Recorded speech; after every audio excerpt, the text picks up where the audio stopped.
are luxury items really investments? Which one appreciates, which one depreciates?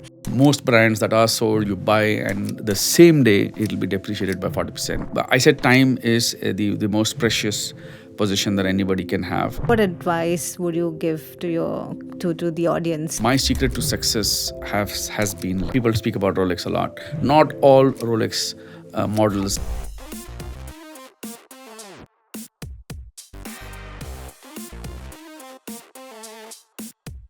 Welcome to another episode of Cashvisory's podcast. I'm Arpita, the co-founder of Cashvisory, and we are on a mission to bring every young professional to their first investments. Today, I'm extremely delighted to bring to you the man who has shaped the Indian shopping mall industry, the man behind the incredible success of Forum Malls, Mr. Mohammad Ali, the CEO of Forum Malls Prestige Group. Welcome, Ali. It's an absolute pleasure and honor to have you on our show today. Thank you. Pleasure is all mine. Ali has built the first mall our country has ever seen, Forum Koramangala, with state-of-the-art 11-screen multiplex, a fully functional food court, and the top fashion brands and restaurants. So Ali, let us know a bit more about, where it all started, the mall business, how you entered that, and, the entire journey. Well, I was fresh out of college. I needed a job, and Prestige Group was, being a Bangalorean, one of the most admired companies then and even now. So, and I knew Mr. Irfan, so I walked in and I inquired, and it was a fate. They say Taqdeer is a closing statement and not an opening statement. So, it was probably destined now, I can say, after 22 years, that they were building a mall. And it was a vision. Mr. Irfan, Mr. Rizwan Noman, they always have this vision to create something different. Not just the malls, many things Prestige has done and developed, which is one of its kind in India. So mall was being developed, and it was 2002. And there were no malls in India like the ones that we built. So an opportunity that was going to be unlocked. Of course, we don't know what's going to happen at that time. So they took the risk, and we proved the concept to the whole country. And then, of course, it was an amazing journey thereafter. Some hundreds of malls have come up. But yeah, Prestige was building a mall, and I happened to be looking for a job. And I liked fashion and I liked clothing. It was always close to my heart. And then I landed up there. And since then, there have been 14 more malls with some 2,000 stores that you've built. Yeah. So after Forum and the success of Forum, we too build many malls. Yeah, 14 malls till date, including a luxury mall, UB City, the collection in Bangalore. So yeah, so about 2,000 stores and about close to 5 million square feet so far. That's absolutely amazing. And, when we think of malls, the first thing that comes to mind is, of course, luxury brands, luxuries, which is very closely associated with being wealthy. So that's, one thing that I really wanted to talk to you about, what is your take on wealth, and especially, your personal wealth. Like, how did you make your personal wealth? How do you feel about money? And something that I think the youngsters who are frequenting malls nowadays, day in, day out, something for them, if you want to share. Well, let me start with the last, youngsters and malls. So when we were building Forum 22 years back, and I was going around meeting people, convincing them to come and set up stores in malls, I met many young entrepreneurs who believed in that concept and started their first store, the first venture, into creating something like William Penn, the first pen store. Nikhil was an entrepreneur in Bangalore. He had a business, he had a bookstore, but he got excited, so he created one store, and then now it's a brand, and now he's buying brands. So many entrepreneurs like him who started off. I met some very young kids who got excited and invested about 15 lakh rupees in opening a Baskin Robbins kiosk, and today they are running and operating about 100 stores in India. So it's all about youngsters, and it's all about starting with small. So all the options are there. So it's funny, youngsters and malls, that everything about a mall is youngsters. So of course, I believe I'm young. The guys who are building the Absolutely. malls, the people who are visiting the mall are young. The people inside the stores who are selling these goods are young, and the entrepreneurs who are creating all this happen, and who are taking franchisees and running this whole retail network in India, they are also young. So it's all youngsters game. Mall is, so yeah, it's opportunity available for everyone. Amazing. And that's a very interesting perspective, because when we think of youngsters in malls, we only think of spending, right? Like it's a widely believed thing that youngsters today are all about spending, and they don't really think of investments or growing their wealth. But what you are based on what your experience has been, actually they've been very I would say an integral part of this entire growth that India has seen in the mall business and in entire the retail space as well. They have actively participated in coming up with stores and building their wealth, building multiple chains of stores by now, right? Yes. So that's something that I'm sure it's very new for the audience to actually know. And we back to your topic about your wealth. So what is your go-to financial product, or explain your wealth building journey? Yeah. So before I speak about wealth, because it's a very worked up topic, like everybody is talking about it and everybody wants to do something about it, and I mean, I'd like to start on a lighter note as far as wealth is concerned. That is how it has been for me.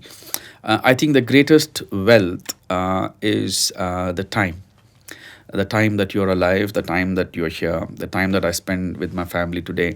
That is the most valuable position any man can ever possess, and it's not going to come back. So, according to me, that is wealth. And of course, the whole objective of creating wealth is to keep you happy. If you Right. ask anybody, why do you want to make so much wealth? He'll say, I want to be happy. So you have to understand time.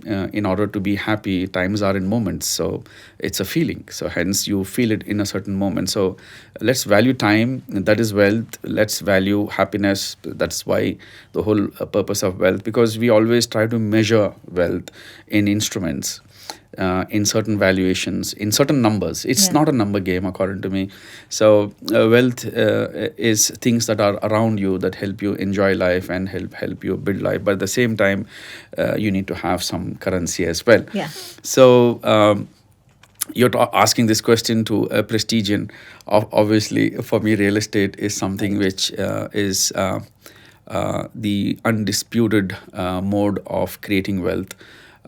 Even if somebody has made some, wealth in some other way, they somehow come back into real estate and park that money that they earn somewhere else in real estate. So yes, that is where most of us have made wealth, and I strongly believe in real estate, and that is the best way to make wealth. But I have tried many things in life.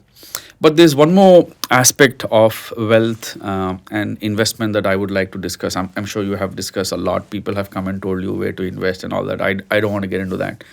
These because I come from mall industry and shopping has been close to my heart. These one more aspect of investment which actually grows, and this is not a number somewhere in a system. It is actually a wealth that you can see, you can live with, and you can enjoy. At the same time, it appreciates. So these are investments that you make in things, in finer things, which have been there forever. And it could be art, it could be antiques, it could be wine, it could be whiskey, it could be watches, it could be handbags. But it's a fact. Yeah. These are investments which some people don't know. Most people don't know. They actually grow, and they can shock you and surprise you with the amount of wealth that you can create. So I read somewhere, in order to be rich, in order to get rich, you need to sell things at a profit. Yeah. But in order to stay rich, you need to hold on to things that appreciate in value. Absolutely. So when you hold on to it, you automatically get rich. So, um, so art is one form of it. If you understand art, if you're passionate about it, and if you know what art is, there's so many forms of art. Invest in them, and they always appreciate.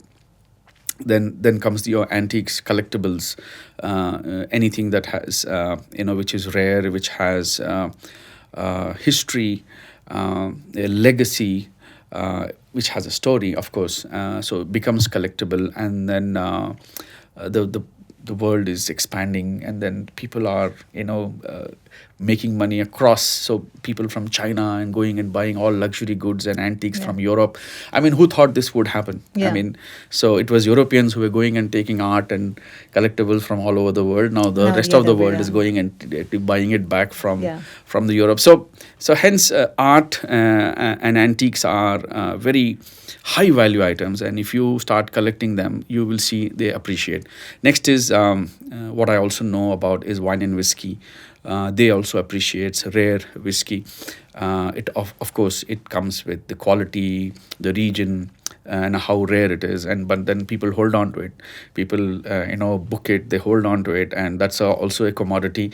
And of course, I'm sure people can even drink it and whenever Yeah. they want to, and they can enjoy it, and they can see it, they can feel it. All these art forms, antiques, art, and liquor, is something that they can keep in their homes and then enjoy it and see it and feel it. Another thing which is very close to my heart is watches. Absolutely. And of course, bags. Bags and watches are also luxury items, and they are also collectibles, and they are also very good source of investment. But I must say that all watches don't appreciate. Now, this Yeah, is I was going to be my follow-up question. Are luxury items really investments? Which one appreciates, which one depreciates? It's very important for our audience to know. Yeah, so don't just go and buy a watch thinking that it'll appreciate. It'll not. It'll depreciate the day you buy, on the same day, or any other luxury good that you buy. So you need to really understand. Just like you can't just go and buy art without thinking or without understanding it. So watches are a good source of investment. Watches do appreciate, have always appreciated, but not all brands. So they are these watchmakers. So they are called the prestige brands, and people know them. So they are almost 100-year-old brands. They are all handmade. They have highest form of craftsmanship. They use highest quality materials, and they all made with hands. And they are these artisans who are going to perish very soon because they are all Swiss, and then they don't have a young population. So this talent is on the verge of extinction for those guys who are making hands, and they use gravitational force to put these pieces together, and then mechanically. With the help of gravitation, for as long as there's gravity, those watches will run for hundreds of years, and it's an heirloom. You can Yeah. pass it on to your kids, and so hence there's a lot of romance around it. There's a lot of marvel in it, isn't it? Like it's just marvelous how they have come up with all this whole. You actually buy a piece of history. Yeah. You actually buy a piece of history, but not all brands appreciate.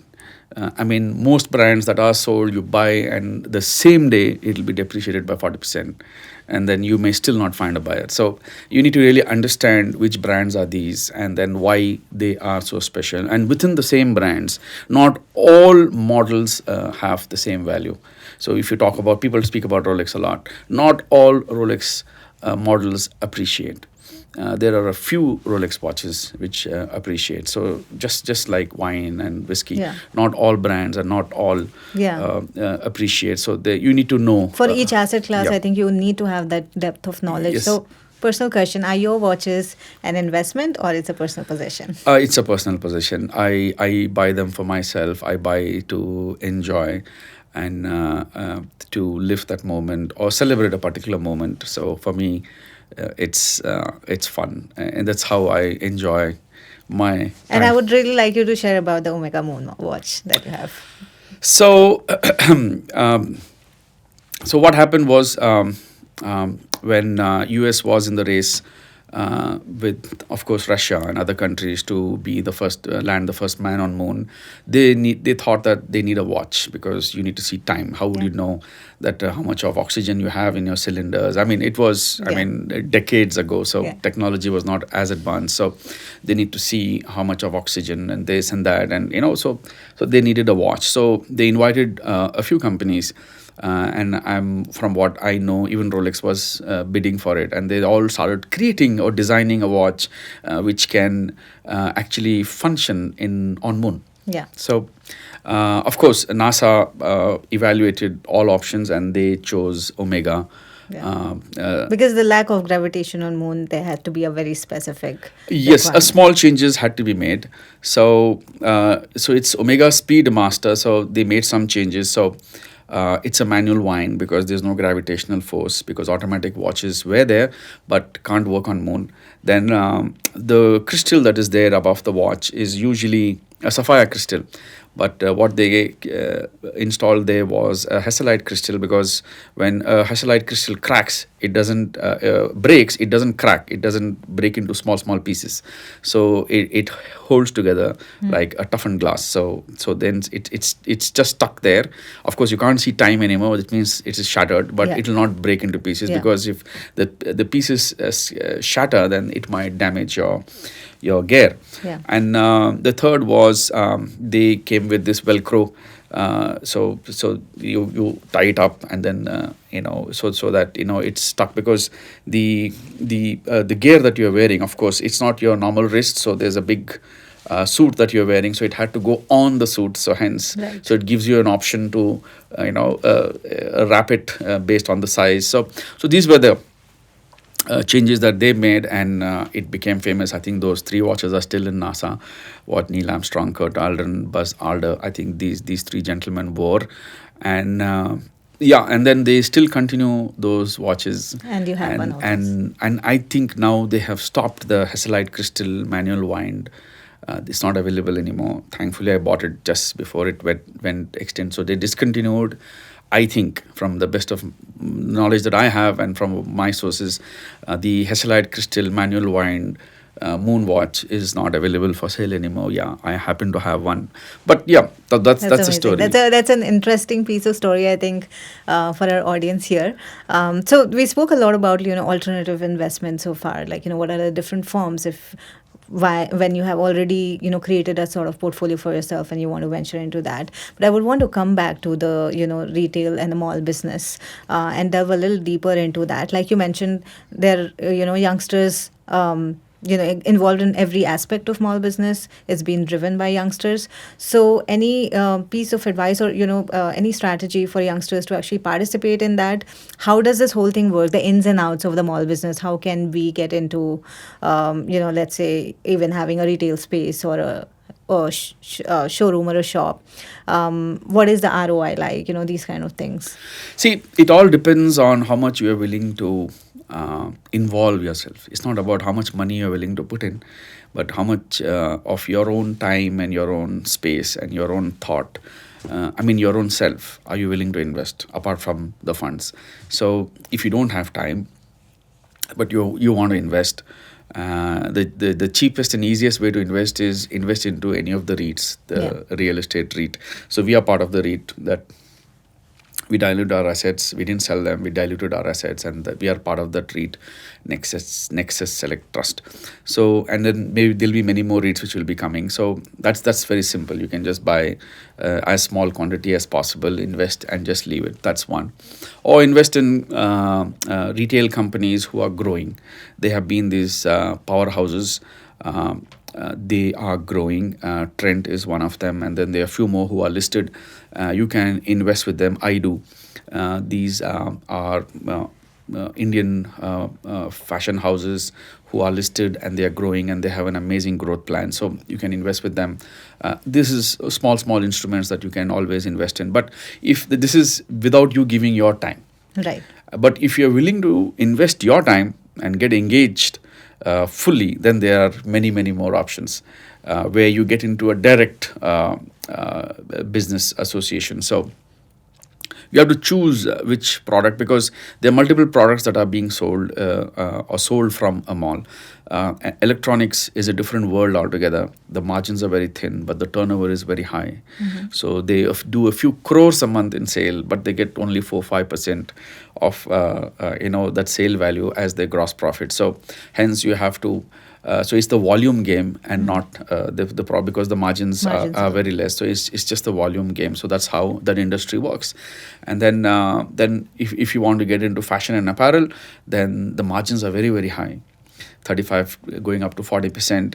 30 to 40% is the margin that you make, but then the volumes are not very high. So you need to really understand that balance of what you like. Food is very tricky. People think it's very easy. I have seen a lot of food entrepreneurs, FMB, food and beverage, who get into these FMB, shut stores, cut losses, and didn't do well.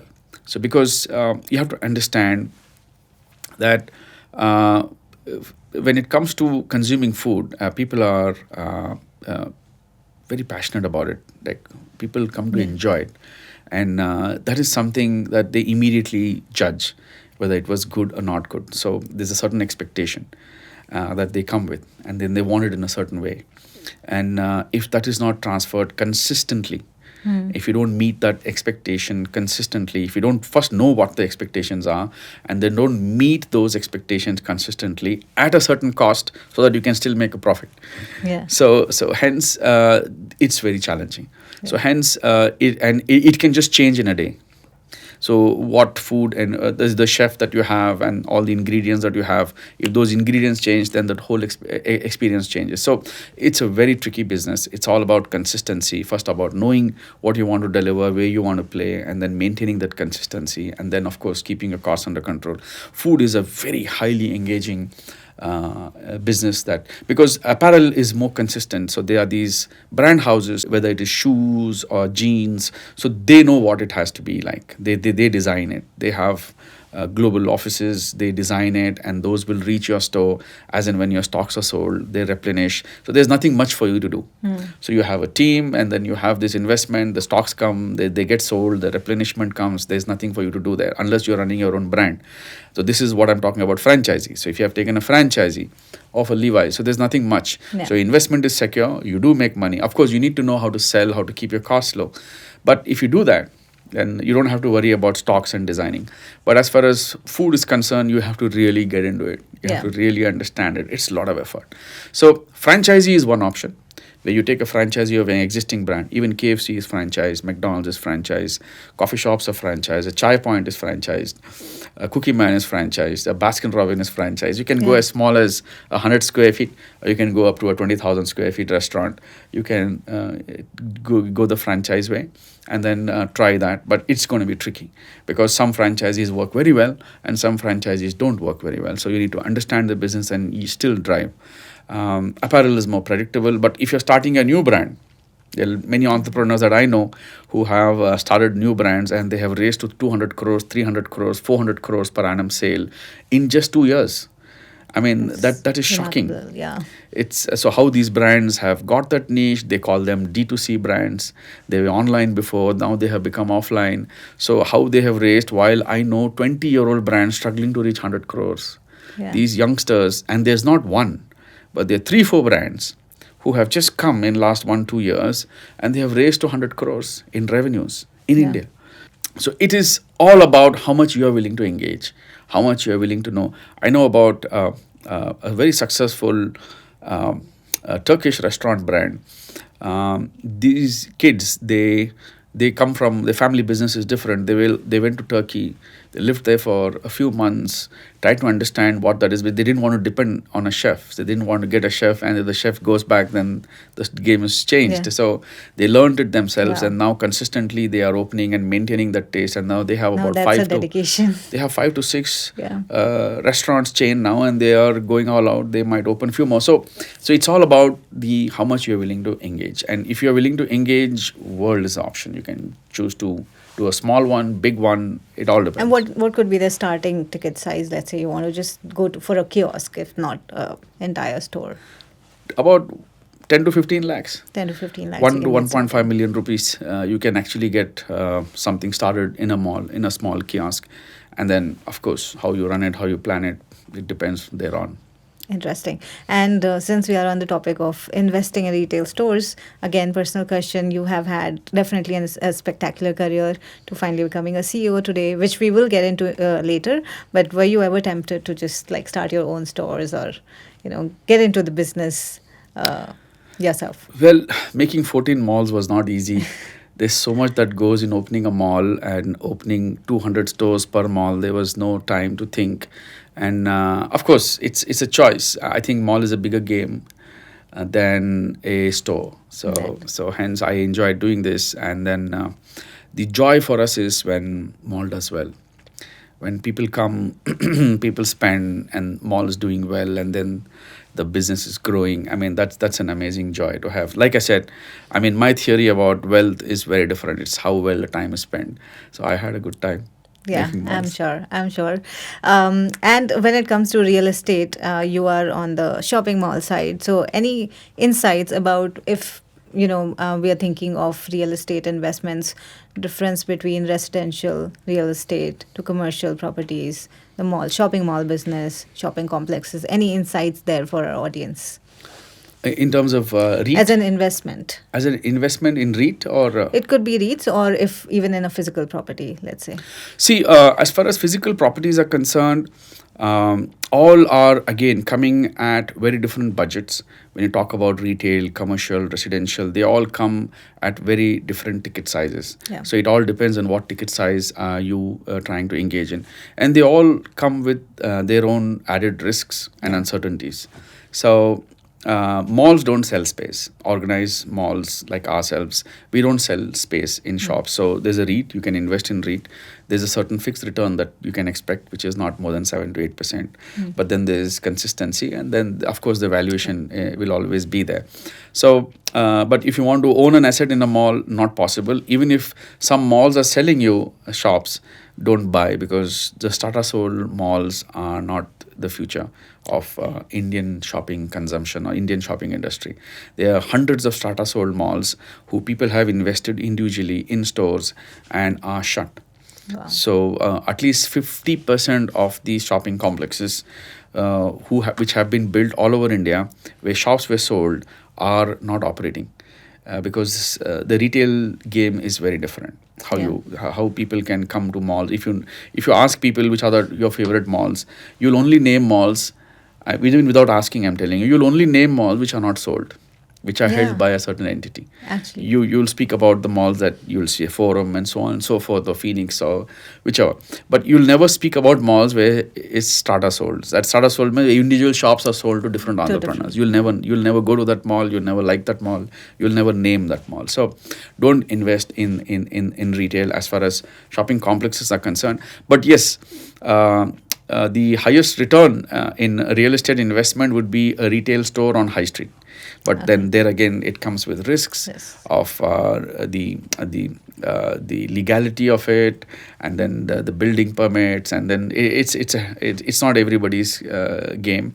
But if you know how to play a game, the return on investment on retail assets on high street, where you build stores, because retail is expanding. Yeah. So there'll always be demand. So you see neighborhood, one store comes, and there 1 year later, if you come to the same street, there'll be 100 stores. So that return on investment is the highest.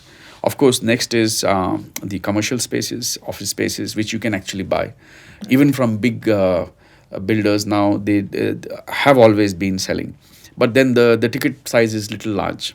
So hence you can invest with them, and then you can hold an office space, and then you get a slightly higher return than the REIT, but lesser than retail. And then of course the last is residential, where you book an apartment and you rent is not much, but yeah, they are the sources of investments. But yes, I would like to advise people to stay away from starter sold malls. Those are not good investments. And of course you can invest in brands. There are a lot of startups which are coming up. A lot of brands are raising funds. So if you know them, you can invest with them. They are growing and they have a good promise. So again, you need to really understand. And since you mentioned startups, there are a lot of there's a rise in fractional ownership of what do you have to say about fractional ownership of a physical property, whether it's commercial, residential, whatever. Yeah. Retail and commercial work in that way, where fractional ownership, so you're part of a large scheme. Yeah. And you have a very easy exit option as well. That's what I mentioned. So that works very well as far as offices are concerned. As far as retails are concerned, I am not aware of any fractional ownership. It's malls, like I said, organized malls don't sell. And in high street, I don't know. It's nothing organized. It's not organized It's yet because it's a individually. new concept that's coming up. Is two people come together, they can buy a space which is going to be very expensive, and then build a retail store showroom and then I rent think it. the exit also becomes much more difficult because nowadays there's a lot of models being built around fractional ownership of even like, an Airbnb property or like, commercial in that sense on the hospitality industry, residential properties. But I think, having a clear exit when you have fractional ownership of these small little units, that becomes much more complicated and difficult, which you mentioned in office spaces, it works It actually. works among the organized players, it works, but there again I would like to again go back to the basics or the philosophy part of it. Like, why judge an investment based on the exit options? Why judge an investment opportunity based on return on investment? Why judge an investment opportunity based on the risk? Why don't we pay attention to what we like, what we Yeah. want in life, and what we like doing? So people make money out of music, people make money out of holidays. I mean, some people like holidays, they travel a lot, and now they are writing blogs or they are organizing, trips, and they are making a lot of money. So Right. imagine a holiday is turning out to be business. Yeah. So I think this is. I mean, recently we went to Indonesia and we climbed this Mount Batur, and then the amount of guides that they were there, and they were enjoying. I mean, the guides were enjoying. They were. I mean, of course, we were struggling climbing that mountain. They were having. They They, love they, it. they were running, but see, options are plenty. It's all about what you like, because what you like is where your focus will be. Yeah. You will think about it more, you'll dwell in it more, you'll understand it more, and you'll also know why it's working and why it's not working. I would like to, keep my cards with me, and hold my cards with me, and invest where I really like, where I really understand, and what I already know. And then I'll also know if it is not working, I'll know why it Yeah. is not working, and I'll know how to fix it. I can't sit and hope that somebody will fix it for us, or somebody will do it right, or then now let's exit and let's see how to exit. So I don't even want to go into that direction. So Right. all my investments have been things where I really enjoy, like, and be with for a long time. And retain. I think that's a very important point. One point would be that investments in the longer term, you probably just look at it as, something that you said appreciates in value, right? And talking about investment, I would like to add one point. Of course, I study psychology, so that's why I'm trying to bring a lot of psychological element to it. I think I said time is the most precious position that anybody can have, and the best investment anybody can make is in itself, in its himself.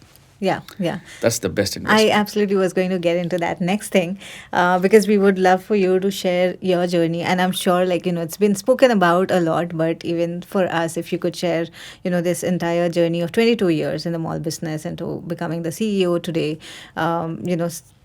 what advice would you give to to the audience looking back 24 years, the entire 22 years, your entire career span, how you got here? I'm sure it took a lot of things. It can't be summarized into two sentences here, but yeah, anything from you. I'd like to just dwell on one thing, which I have a slightly different perspective, is learning. Everybody says learning has to be continuous, you should keep learning. It's so loosely worded. But if you, or you should read books, you shouldn't waste time. Books are your best friends, they're a window to the whole world, etc., etc., etc. I mean, people can really get very creative with words, and then there's a lot of content, and then you should learn, and knowledge, and so on and so forth. So, um, my secret to success has been learning, but it is not through books. It has not been through data. It has not been through statistics. It has not been through uh, internet. It has not been through blogs. It has not been through YouTube, for sure. Thank God there was no YouTube when I was growing. I wouldn't have become a CEO if there was a stupid YouTube where kids are wasting time and I'm seeing what they're doing in my own house. So uh, I learned through people. And according to me, people are the most important part of learning. And even if somebody has written book, even if there is a book which is knowledgeable, it's again written by a person, And about people and from experiences. he would have met hundreds of people Exactly. to be able to write that book. So uh, I have always given more value to the people that I'm around with at any point in time, and not the people that are not with me. And there's always something to learn. I learned so many things from people below me, or on par with me and above me, and who liked me, who didn't like me. Everything is a learning, and people are the biggest source of learning, where you learn, you understand, and you adapt. So I'm a keen observer. I observe a lot. I observe people when they do certain things, why they do, and I have a lot of reasoning that I've always had, and trying to, with a lot of curiosity. So when somebody speaks, so there's an so it's all about the trick is humble inquiry. So you make humble inquiry, and people will open up, and you will be shocked the amount of knowledge that people are willing to share. And because they feel privileged that somebody is listening, that means I know of something. Okay, I am valuable, because people have only been telling me that I am not valuable. So finally, here is someone who's so curiously, so humbly asking me, inquiring about this, and I'm able to tell him, and I get fascinated, because I really enjoy that. So I meet a brand. I met the Louis Vuitton guys.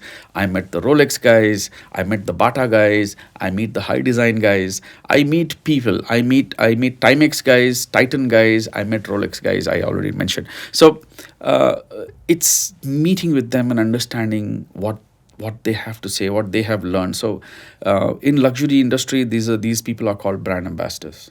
They have a lot of brand ambassadors, people who are associated with the brand. So they know so much. So if you really want to know about what a Ferragamo is and why it is what it is, you need to really hear from them, because what they'll be able to say, internet will not be able to say. Yeah. So, and it is so lively. So people have been the biggest source of learning, and hence I came into possessing and very interesting knowledge about everything. And for me, in my business, it's knowledge about brands. So for me to know what brands are, and what through the people that are already learned it, was the easiest way to learn. So hence I can speak, Yeah. because I learned. I can speak today if I'm sitting here and speaking, because I Learn from listen, somewhere, and I heard them over many years. So even today, I learn, I understand, I listen. And another thing about, so knowledge has a relationship with people, and people have a relationship with, like I mentioned, humble inquiry. They have a relationship with humility. So if you go with humility, believe me, there's no color, race, nothing. You just approach with humility, and people will teach you. And that is the greatest wealth. Like I said, investment in yourself is the greatest investment anybody can make. You should first invest in yourself, then and then when you invest in yourself, you won't worry about exit strategy.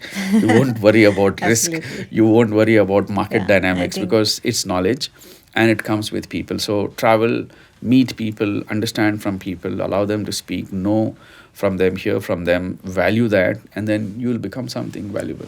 absolutely. I think that very much ties in well with what you started off. The biggest wealth is time, Yep. because it's time well spent. Yes. That actually translates into what you become in Absolutely. life, and Absolutely. the wealth that you actually create within you as a person, and obviously the real wealthy, like the currency wealth that we are talking about, the cash that you Absolutely. build. So I think you are the best person to talk about the entire shopping mall business in India. And one thing I've been very curious about, how these malls are built. And since you're the person who actually brought malls to India, so I would say, like, what do you think of when you decide to build a mall? The experiences, or the shops, or the brands. What should go where? Who comes? Like, who will be the people coming to these malls? So what goes behind it? Interesting question, actually. Malls have failed because of this. And more than 100 malls have failed only because of this. That the location was fine, the infrastructure was right, the plans are still fine, okay, nothing wrong, that it can fail a whole mall. The quality of construction is okay. And some brands are also there, but still these malls got shut over a period of time. I mean, in Bangalore we have so many malls which are shut, and they're not operating, or they are on sale. So it's a very interesting question. There is absolutely no answer to that. Nobody can tell you how to make a successful mall or what is the recipe to make a mall succeed. Nobody has that answer. Anybody can fail. It's just like movies. It's like you have some amazing producers, amazing directors who give amazing hits, or three hits back to back, and then fourth one will be a big disaster. So Right. nobody can guarantee.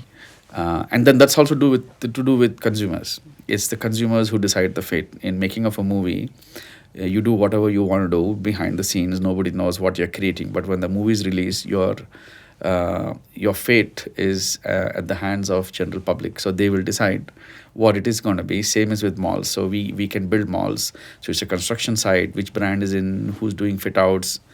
I mean, we can do what we want. We are the producers, we are the directors, and these brands are the actors, and they are the film stars, The face. the faces, Yeah. for whom people come. But at the end of it, what will work, what will not work, nobody can answer. I think nobody in the world can say this is what works, this is what doesn't work. Nobody has been able to do that. But there are a few principles that we can follow or keep in mind, and those principles may land us in a space where success is very close. Still not sure, but yes, it's very close. So you have that pulse, you have that feeling.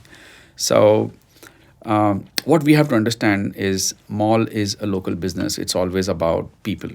Right. So it's different from North Bangalore to South Bangalore. It's different from Bangalore to Chennai. It's different from Chennai to Hyderabad. It's different from India to anywhere else in the world.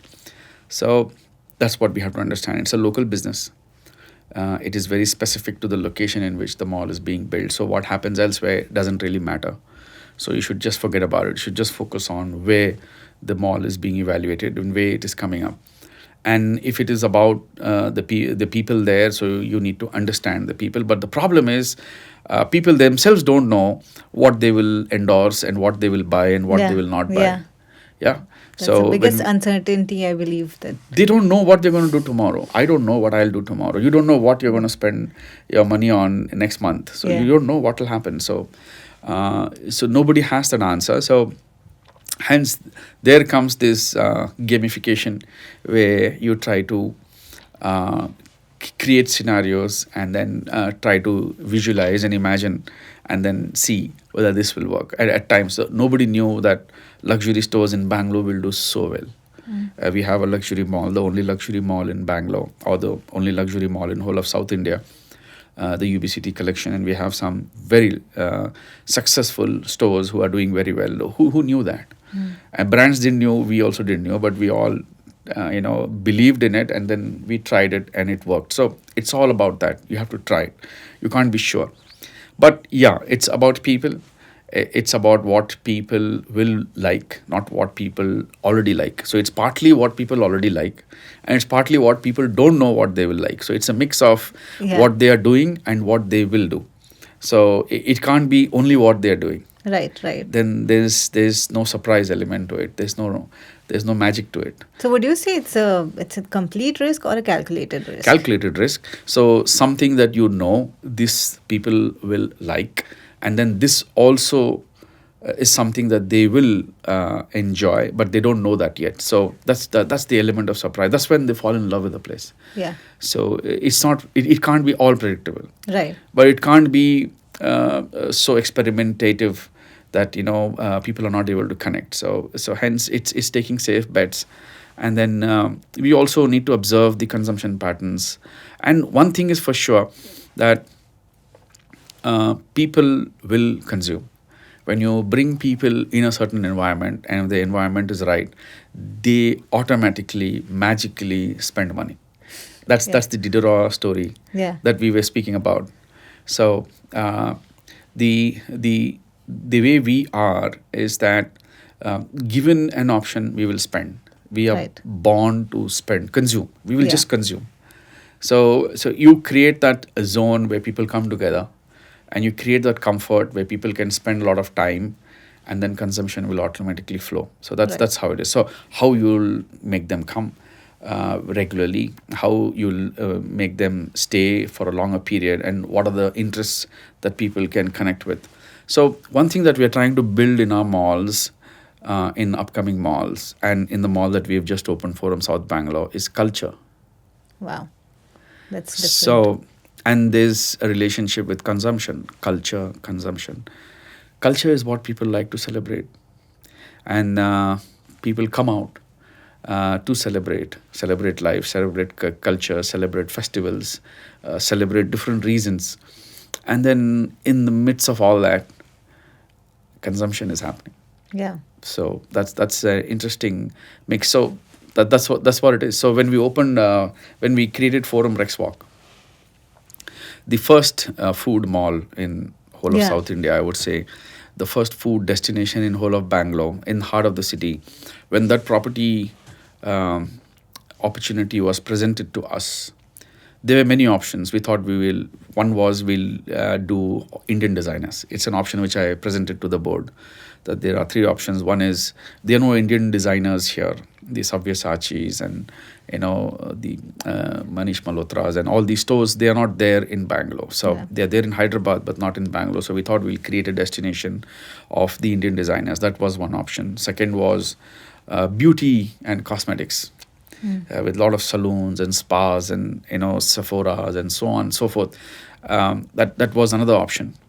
And the third was all FMB. We could have done many options like that, electronics and so on and so forth. But food is something that we all chose, and we said this will be a food destination. And we started changing the infrastructure, upgrading the infrastructure, even without signing anyone. That's Prestige Group. That's the confidence that we had, Wow. that we will create. And then we designed the whole, the scheme in that way. And the other ideation was that we will not bring people who are already in Bangalore. We'll try and get people from successful brands from different parts of the country, from Delhi, from Mumbai. So there's something fresh, there's something new, there's something different. We in fact got brands from Korea. From Korea, we have the first Korean barbecue, the Korean Nice. style. We got the most authentic Japanese restaurant, Japanese entrepreneurs coming and investing in Bangalore. So these kind of created that.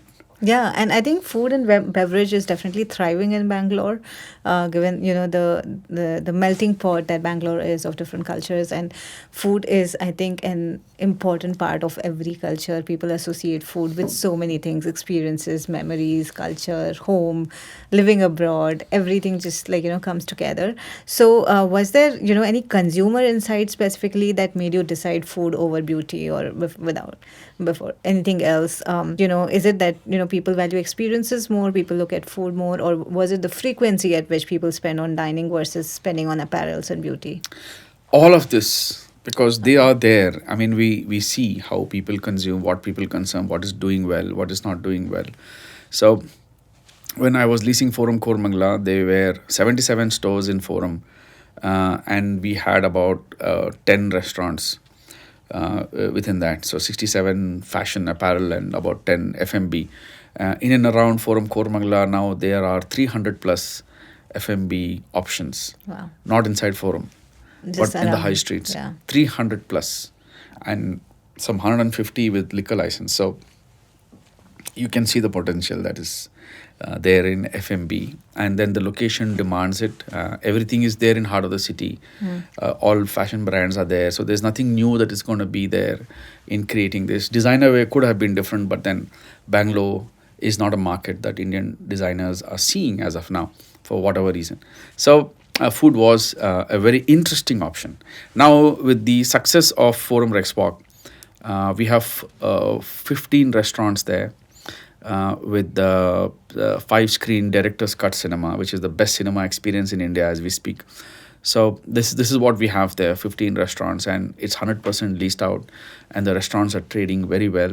And every week a new restaurant chain is inquiring space. So given that success, we at Prestige Group, we are creating one more Forum Mall in Whitefield, which is only for restaurants, Wow. only for food, and this will be 3 times Rex Walk. So here we have 15. We are planning to do 50 That's amazing. restaurants, because Whitefield again has a lot of malls. So we are doing something very different. So we are creating another Forum Walk where we'll have restaurants from all over the world under one roof, which is designed specifically for restaurants in Whitefield. That's amazing. I think all the best for that project. We are definitely looking forward to that. Every time I'm in Bangalore, I should explore at least one restaurant out of that. So now, as we wrap up, just a few comments, or what do you see as the future of malls in India?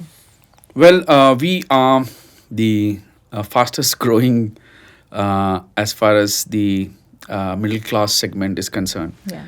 That is one information. Second information is we are the most populous country in the world. So you add these two, what do you look at?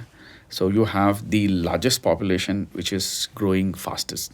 So, and then they also the youngest. Yeah. So So phenomenal we growth. have been speaking about youngsters and malls since the beginning of this discussion. Right. Like the our customers are young, our sales team who are selling these merchandises are young, the entrepreneurs who are driving these brands are young, the people who are building this is also young. So I mean, just put two and two together, the opportunity is phenomenal. I think this is where the growth will happen. You will see many, many more brands being formed, many, many more entrepreneurs coming together, creating brands. It's going to become very interesting. Many more D2C brands, many new concepts which are coming, very niche concepts which are getting created, many more malls that are getting built. We are constructing 13 malls. In Bangalore itself, we are constructing three more forum malls. Amazing. So hence there are lots happening, and lot many brands trying to come to India, lot many new concepts coming into India. So the opportunity is amazing. The scale of growth is exponential, and it'll also be very exciting. Definitely. No doubt in that. So now, at this exciting note, we are coming to the very timely rapid fire segment of Oh, our podcast. So, okay, ready to go? Because a lot of these things I definitely wanted to know about you. Yeah. Okay. okay, So, I'm going to ask you questions at a very fast pace, a rapid fire answer to that. okay. All right. Okay. Early bird or night owl? Early bird. Favorite city for a shopping spree? I would say Dubai. Absolutely. The Dubai Mall is the largest in the world, so why not? One word to describe your first job. I would say at that time relieved. I think a lot of us can relate to that. Last book you read? Nike founder's book, of course, I read it very late. It's called Shoe Dog. Interesting. The app you use the most? Instagram. That's very interesting. One store you could shop at forever. A watch store. Yeah, that was expected, but you could have any names. No. No, an MBO watch store, which is very large, which is actually difficult. So usually these watch stores are EBOs, so you need to hop. But I can spend a lot of time in watches and in watch stores. Absolutely. Okay. Your biggest pet peeve in a mall? Low footfalls. Yeah. I like to see Very bad people. for business. Okay. One thing you don't leave home without. My mobile phone. Yeah. Best piece of advice you've ever got. Listen. Yeah, I think a lot of us need that advice today. If you could have dinner with a historical figure, which person would it be? I would like to dine with Robert De Niro. That's interesting. With that, we have come to the end of rapid fire segment as well. It was a complete pleasure and honor to host you, Ali. I'm sure our audience has learned so much. It was a super valuable podcast. So thanks a lot for giving your time to us. Thank you. Thank you so much to the audience for being with us, and stay tuned. Keep coming back for new episodes. Do like, subscribe, and share it with people you know will benefit from it. Thank you. Thank you.